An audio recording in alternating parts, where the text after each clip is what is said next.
en nous l'espérance de la gloire. Donc si quelqu'un est en Christ, la Bible dit, il est une nouvelle créature. Les choses anciennes sont passées, voici, toutes choses sont devenues nouvelles. Et tout cela vient de Dieu, qui nous a réconciliés avec lui par Jésus-Christ et qui nous a donné le ministère de la réconciliation. Voilà, frères et sœurs, ça n'a rien à voir avec un appel apostolique, pasteur, prophète et tout ça. Non, la Bible dit que si quelqu'un est en Christ, il est une nouvelle créature. Vous avez été une nouvelle créature, vous avez un ministère. Le ministère de la réconciliation. C'est ça que Dieu vous a donné. Comme de nous, il a donné le ministère de la réconciliation. J'étais récemment quelque part où des chrétiens étaient en train de vendre certaines choses. Et puis, j'ai dit, je suis pasteur. Et puis, ils ont dit, mais l'église s'appelle quoi? J'ai dit, vous les chrétiens, là, vous aimez ça, hein? Vous aimez qu'on vous dise le nom de l'église. Sinon, chrétiens, là, ça ne suffit pas. Ok. Donc, pour te dire quand même où je suis dans une église qu'on appelle Amen. Assemblée missionnaire évangélique pour les nations. Et puis, la jeune fille avec laquelle je parlais me dit, c'est quoi? C'est une église ou bien c'est un ministère? J'ai dit, qu'est-ce que tu appelles ministère? Dis-moi ce que tu appelles ministère. Non, ministère, c'est-à-dire, c'est les autres là. Et puis, elle était Assemblée de Dieu. Donc, Assemblée de Dieu, c'est pas un ministère. Je dis, ce n'est pas un ministère, c'est une église. Maintenant, toi, tu appelles quoi ministère? Donc, vous voyez, vous pouvez vous tromper vous-même en disant, non, ça là, c'est ministère. Ça là, c'est église. C'est quoi tout ça? Le mot ministère veut dire diaconat. C'est le diaconat. Diakonos qui veut dire service, tout simplement. Quand on parle d'un ministère, on parle d'un service, c'est tout. Quelqu'un qui est en train de donner un plat aux gens. Mon frère, voilà gâteau, faut prendre, etc. Il fait un ministre qui rend service à quelqu'un qui a faim, qui va prendre la cuisse de poulet et qui va manger avec son akéké. C'est un ministère. Donc, ministère, c'est ce qu'on rend, c'est ce qu'on fait. Quand quelqu'un prêche, il appelle des gens pour venir devant. Vous priez pour eux. Il rend ministère. Il est en train de faire le ministère. C'est le temps du ministère. Ça, c'est important. Et la Bible dit que Dieu a donné à chacun de nous. Même si tu travailles, tu as un ministère. Et le ministère que tu as, c'est le ministère de la réconciliation. C'est de réconcilier les hommes avec qui? Avec Dieu. Donc chacun de nous a un ministère. C'est pourquoi tu vas dire un jour, mais où tu as mis ton ministère? Où tu as mis ton talent? Le service que tu devais rendre, est-ce que tu l'as rendu? Si quelqu'un est en Christ, il est une nouvelle créature. Choses anciennes sont passées, voici toutes choses sont devenues nouvelles. Et tout cela vient de Dieu qui nous a réconciliés avec lui par Jésus-Christ et nous a donné. C'est classé dans le passé, c'est quelque chose que tu as. Il nous a donné le ministère de la réconciliation.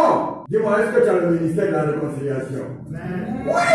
Tu es chargé de réconcilier les gens avec Dieu. Maintenant, qui tu vas réconcilier? On réconcilie des partis antagonistes, des partis qui ne s'entendent pas. Mais oui, quand on marche dans la rue, il y a plein d'hommes qui ne s'entendent pas avec Jésus-Christ. Il y a plein d'hommes qui n'ont jamais entendu parler de lui.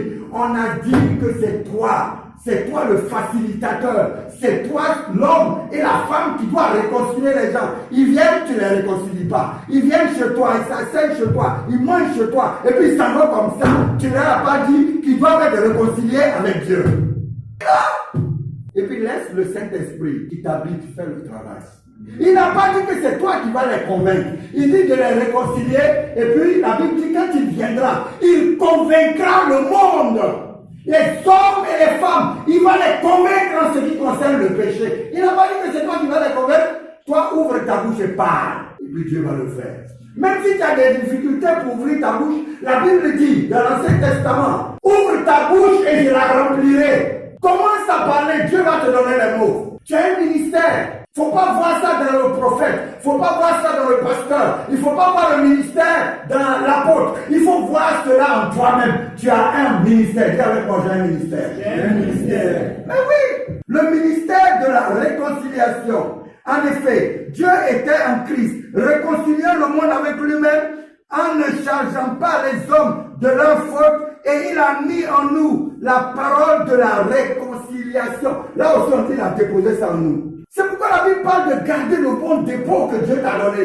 Il dit, il a mis en nous la parole de la réconciliation. Nous sommes donc des ambassadeurs pour Christ, comme si Dieu adressait par nous son appel. La version seconde, tout simple, il dit, nous faisons faisons donc les fonctions d'ambassadeurs pour Christ, comme si Dieu réconciliait par nous. Au nom de Jésus, nous vous en supplions, soyons réconciliés avec Dieu. Nous faisons donc les fonctions d'ambassadeurs. Dieu dit ce matin que nous sommes des ambassadeurs et que nous avons un message, le message de la réconciliation. Ça veut dire que nous ne pouvons pas rétrograder. Imaginez un ambassadeur, on envoie quelqu'un dans un pays, au Togo, un Ivoirien au Togo comme ambassadeur, de Côte d'Ivoire au Togo, et puis devient togolais.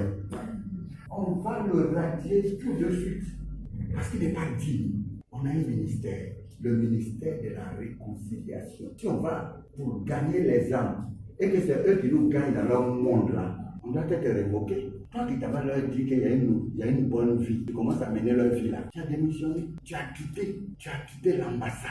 Donc nous sommes appelés, bien-aimés, à pouvoir parler.